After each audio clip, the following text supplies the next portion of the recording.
моҳи шарифи рамазон ки моҳи тоату ибодат, моҳи парҳезкорӣ, моҳи сабру таҳаммулпазирӣ ва адлу инсоф мебошад. ҳар як фарди мусалмонро дар роҳи хештаншиносиву худогоҳӣ ва инсондӯстиву меҳрпарастӣ ҳидоят намуда барои ҳақиқати зиндагиро дидан тарбияту роҳнамоӣ мекунад. дар фазилати ин моҳи муборак дар фарҳанги исломӣ омадааст ки бояд ҳар як фарди мусалмон дар баробари рӯза гирифтан аз амалу рафтор ва роҳҳои зишт худдорӣ намуда, бо ин восита хатоҳои кардаи хешро ислоҳ намуда, дар роҳи худогоҳиву худшиносӣ, худопарастиву инсондӯстӣ гомҳои мустаҳкаме бигзорад. вале мутаассифона на ҳама аз фазилату аслият, муҳтавою мазмун ва ҳадафу мақсади аслии ин моҳи шариф огаҳ ҳастанд. бо вуҷуди рӯза гирифтану тоату ибодат кардан, онҳо аз рукни аслии моҳи мубораки рамазон ва фарҳанги динии хеш бехабаранд. яъне моҳи мубораки рамазонро танҳо барои тоату ибодат кардан ва рӯза гирифтан хос медонанд. ҳоло он ки дар баробари анҷоми ин ду шарти моҳи мубораки рамазон баъзе аз масъалаҳои муҳиме низ ҷой доранд ки бояд ҳар як фарди мусалмон онро биомӯзад ва бо тамоми хусусиятҳои хосу нозукиҳояш риоят кунад. бо вуҷуди хоҳишу дархост ва таъкидҳои уламои дин ва шахсони мӯътабари ҷомеа доир ба риоя намудани шарту шароитҳои моҳи мубораки рамазон, мутаассифона кам нестанд ашхосе ки на танҳо фармудаи худоро риоят намекунанд, балки барои манфиати хеш дидаву дониста дар ин моҳи раҳмату мағфират ба корҳои ғайри инсонӣ даст зада мусалмон будани хешро зери суол мегузоранд. аз ҷумлаи ин гуна шахсон баъзе аз нафароне ҳастанд ки дар соҳаи савдо кору фаъолият намуда, адлу инсофро фаромӯш намуда, барои ҷайби худро пур кардан ҷайби дигаронро дидаву дониста ғорат менамоянд. дар баробари боло рафтани нарху навои ҳама гуна маҳсулотҳои ниёзи аввал дар фурӯшгоҳҳову бозорҳои кишвар, аз ҷумла нархи маҳсулотҳои гӯшти низ хеле гарон шудааст.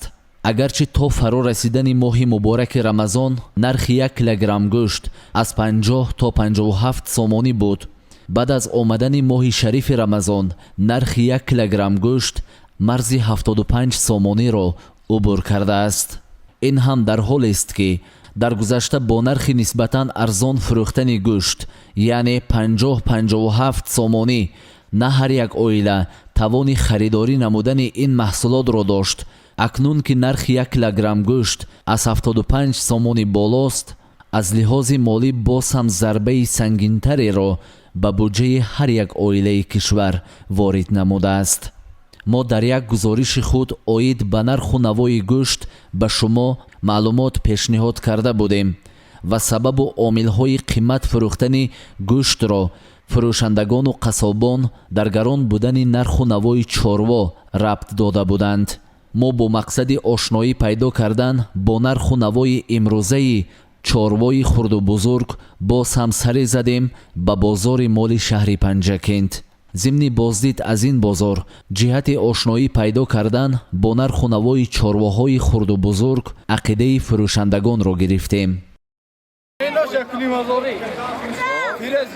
аку мо эҳтиромро хоҳиш мекунем ки арзон кунай ахтамола душанбе омада қимат хелда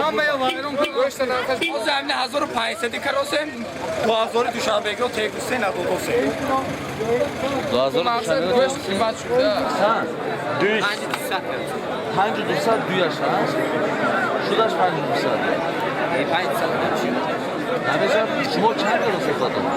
5400 дуяш 5400 но 200 надодосе 5200 савдонаша чанд гуфтад ё очабача 9000 а амара очабача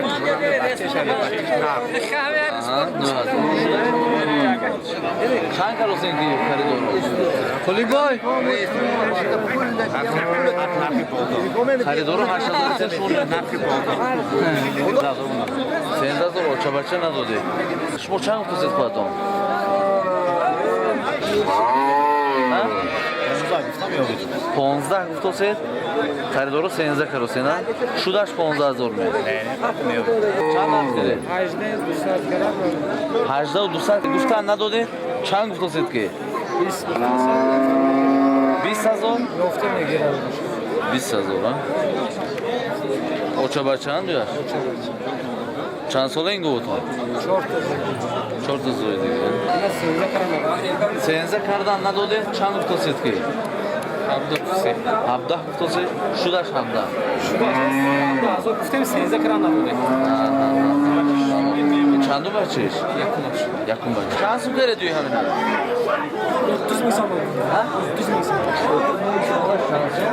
30 میلیون 30,000 شما کرده یا خریدار می؟ خریدار کرده؟ شما چند سومسه؟ این؟ شما نرخ نمیدونید که چند بگید چه بازار برده؟ این 18,000 ها یک خداش خریدارو چند فوزه؟ خریدارو 200 کراس 200 کراس شما چند کراسه؟ 3 فوزه این خریده؟ 4700 همش چند سوم گرفته؟ 28 2800 سلام علیکم چند گرفتید نکو جان 8200 چند گرفتید نکو جان اینا 5000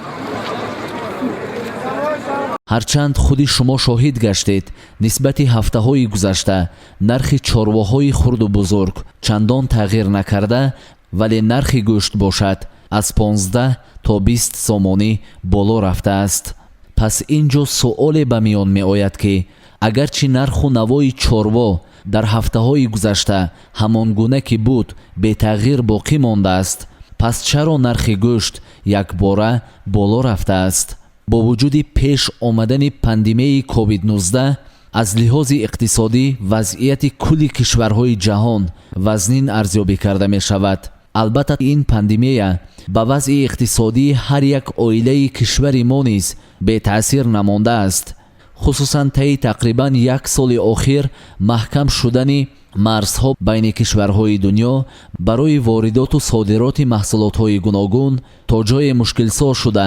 нархи маҳсулотҳои воридотиро боло бурда бошад аммо чорвоҳое ки дар кишвар хариду фурӯш мешаванд дар дохили кишвар тавлид ва парвариш ёфтаанд вале чаро дидаву дониста баъзе аз фурӯшандагон ва қассобон бо беинсофиву худпарастии хеш нархҳоро ба таври сунъӣ боло мебаранд ин ҷо сабабҳои зиёдеро метавон пеш овард беназоратӣ ё бемасъулиятии нафарони дахлдор ва бо ин восита аз мадди назари шахсони мутасаддӣ дур мондани соҳаи савдо ва ё худкомагиву худхоҳии баъзе аз савдогарону қассобон ё ин ки нафароне ки ба парвариши чорвоҳо машғуланд хулоса ҳарчи ҳаст ва ё нест ин ҷо нафарони дахлдорро мебояд сари ин масъала ҷиддӣ андеша кунанду ҳадди ақал дар арафаи моҳи мубораки рамазон барои поён овардани нархҳои маҳсулотҳои ниёзи аввал аз он ҷумла гӯшт чораҳои зарурӣ биандешанд ҳарчанд бори аввал нест ки бо фаро расидани моҳи мубораки рамазон нархҳои маҳсулотҳои ниёзи аввал аз ҷумла маҳсулоти гӯштӣ дар бозорҳои кишвар боло меравад агарчи аз таҷрибаи гирифтаи хеш аз солҳои гузашта ҳарф занем ба хулоса омада гуфта метавонем ки болоравии нарху наво дар моҳи шарифи рамазон дар фурӯшгоҳҳову бозорҳои кишвари мо ба ҳукми анъана даромадааст ҳар яки мо фарди мусалмон ҳастем ва худро мусалмон меҳисобем дар панду насиҳат кардан ҳамто надорем агарчи ҷои хосеро дарёфтем барои аз ахлоқу адаб ва адлу инсоф ҳарф задан риштаи суханро ба даст мегирем ва то ҷое метавонем ба дигарон сухан намедиҳем вале мутаассифона дар баъзе мавридҳо ба корҳое даст мезанем ки ба ақли солим рост намеояд то ба кай ин ҳама дурӯғ гуфтанҳо то ба кай суханбозӣ кардану мардумро фиреб доданҳо то ба кай беинсофиву беадолатиҳо дар байни баъзе аз фурӯшандагони беадл идома пайдо мекунад? ин суолест ки ҷавобашро танҳо он нафароне метавонанд бидиҳанд ки сабабгори боло рафтани нарху наво дар бозору фурӯшгоҳҳои кишвар шуданд. зоҳиҷони аловиддин, талабшот тошев барои пайғом.